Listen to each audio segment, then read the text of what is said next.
Before we start, just wanted to let you know that these are the Polychromos, Prismas, and the one Guanghui pencil that I used.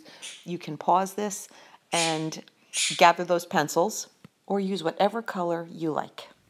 Hi, it's Dia. Today we're going to take this color from the BUNS Artist Edition, and this paint set, this neon watercolor set, Kid Made Modern, I don't know if that's the brand, but I found it in the dollar bin. What store? Possibly Target. And I just wanted to use it for the background on this picture. And all this is going to be today is a color along. I started thinking that I was going to show you how to do a background and show you how to do a whole bunch of things.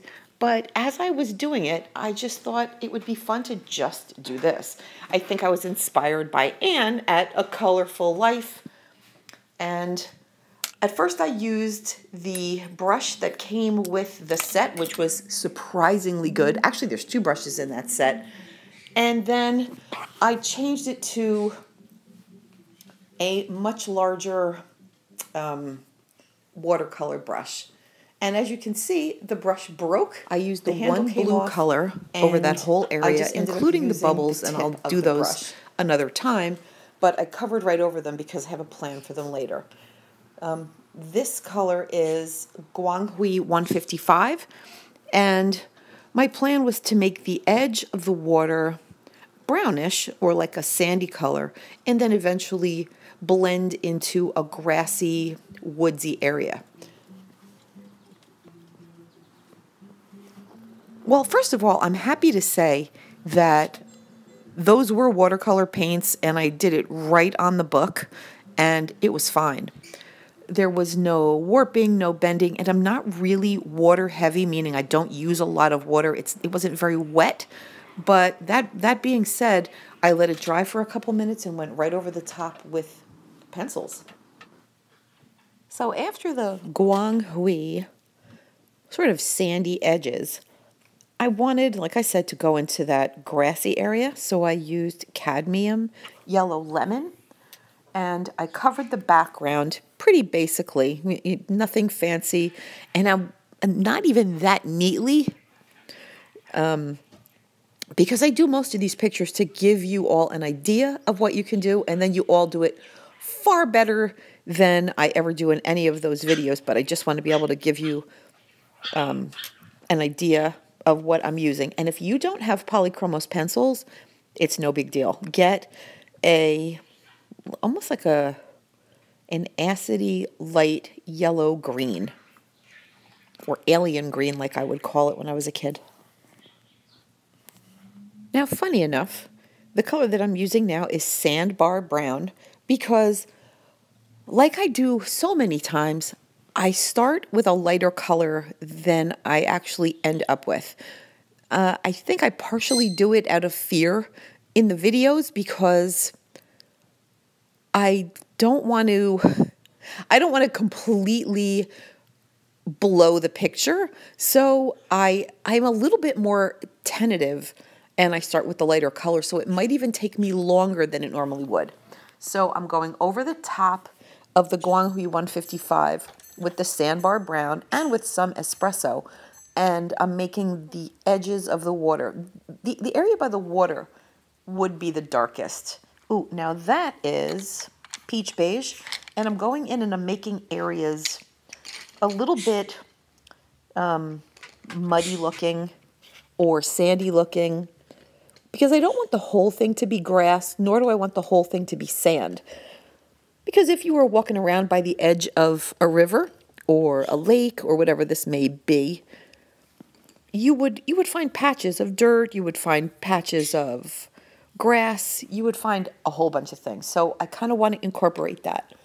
Now I'm going in these areas where there might be shadows under one of those buns, and just in the center of that cadmium yellow lemon, and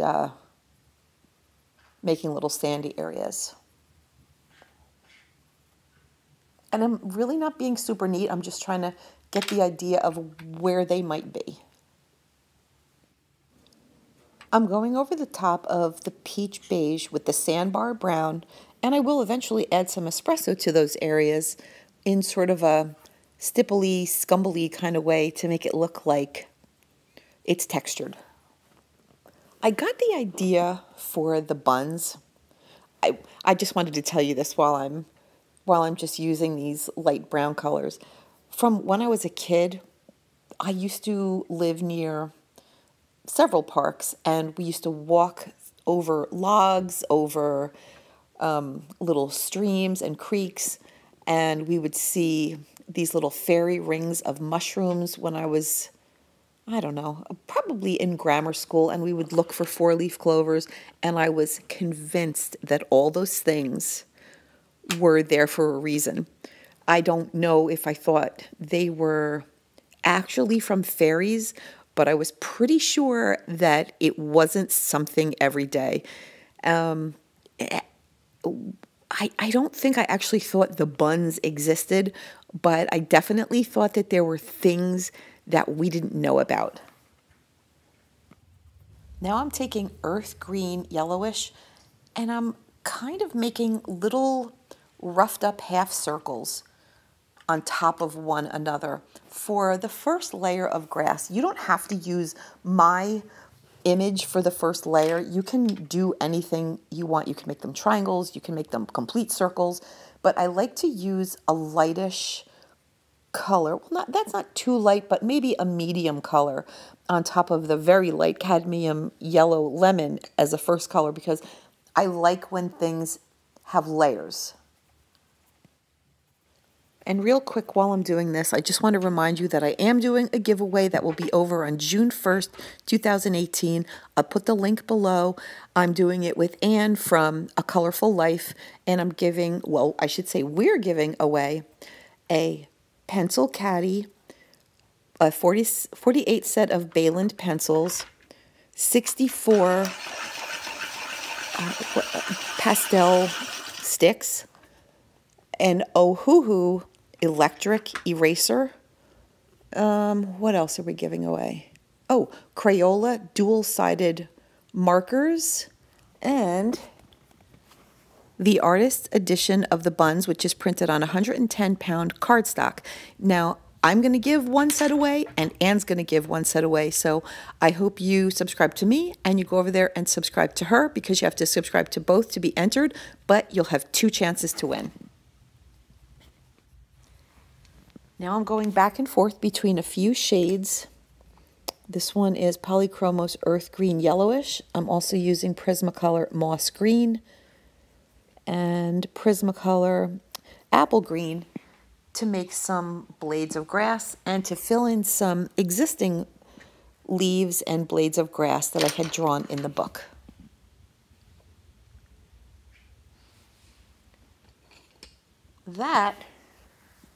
Let me see what that is. Oh, that's Hooker's Green. And when I do leaves on plants, I usually use several colors. I usually start with the lightest one, and I leave at least a few areas lighter. Like I will never color, unless it's a very background type of leaf, I'll go lighter and then a little bit darker, and then I even make some details with the darkest of greens, or some browns, or even some reds depending on the time of year, and oranges and black for the veins or for any details. Sometimes I draw bugs on them. Sometimes other leaves are crossing in front of them, so I'll make a little shadow on the leaf that would be in the back.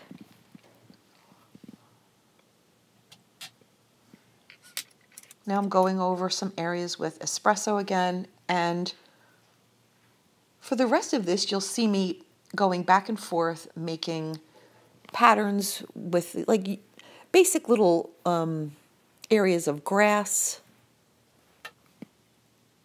maybe indications of bushes. And although it seems haphazard, it doesn't feel like it is to me, because I have to look back, and sometimes you see me pull away with the pencil. I actually pull back to see what the whole picture looks like. Now I left those circles uncolored.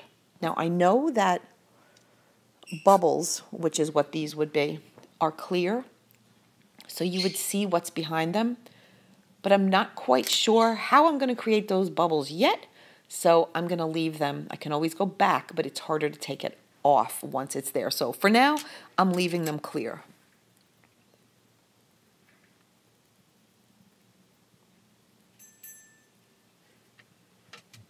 So you can see that I'm drawing a lot of individual blades of grass.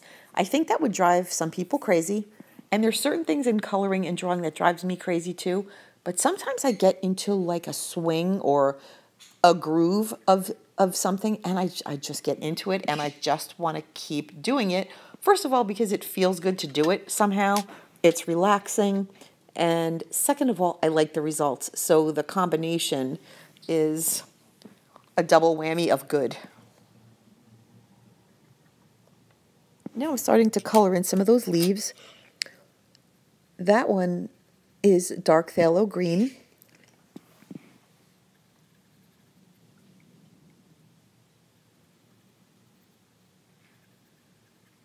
Ooh, that's a guanghui color. Let me go check. I forgot about that one. Hold on.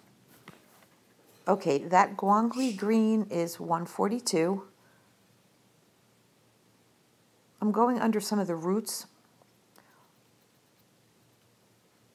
And I'm also adding just some hints of green here and there because I like that color against everything else to sort of brighten things up a little bit.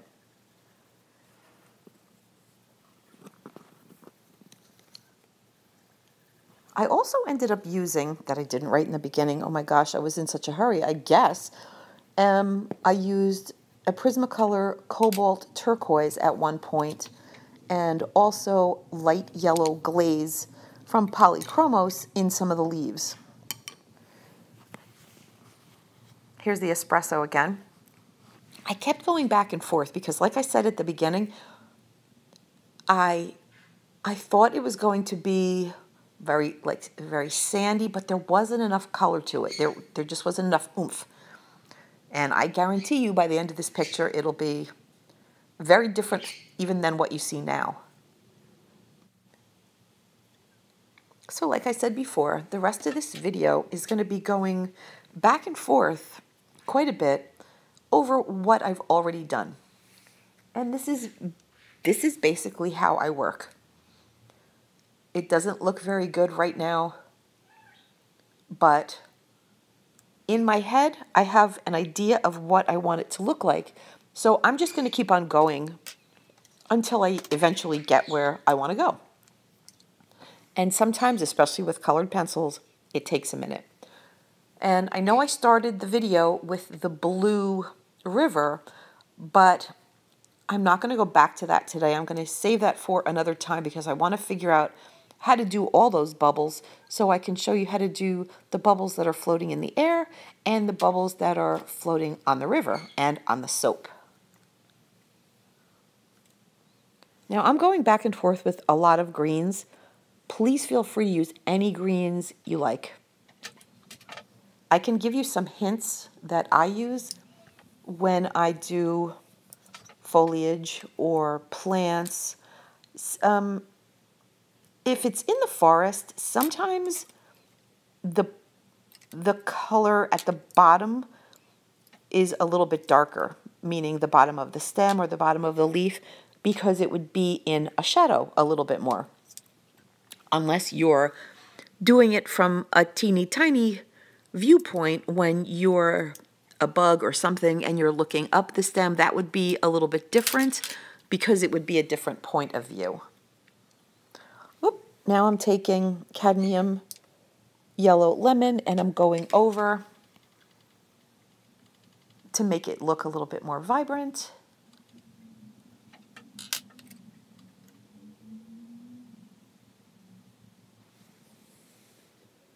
And I'm using,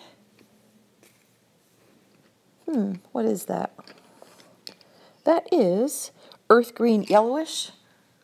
and going over those areas that I went over with the Guanghui before and make them even darker. And I eventually go over it again with black because I thought that was going to be enough of a shadow, but it really doesn't end up to be, because those areas toward the back look like they're actually getting more into the woods.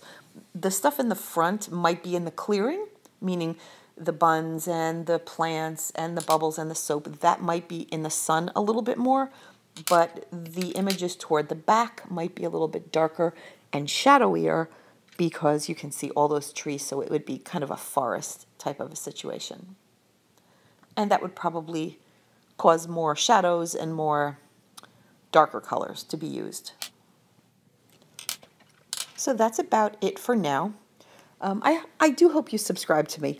And if you're still listening, I hope you tell me any kind of thing that you believed when you were a kid. If you had any kind of, not even a fairy tale, but an idea of something that you thought was magical from when you were a child, or even still now. So, okay, here's the black. I'm just going to make some shadows. And for the next video, I'm going to use this picture also. And we're going to just continue coloring. So once again, thank you for joining me. I'm so glad that you're here. I hope you all have a lovely Memorial Day, and I'll see you soon. Thank you. Bye.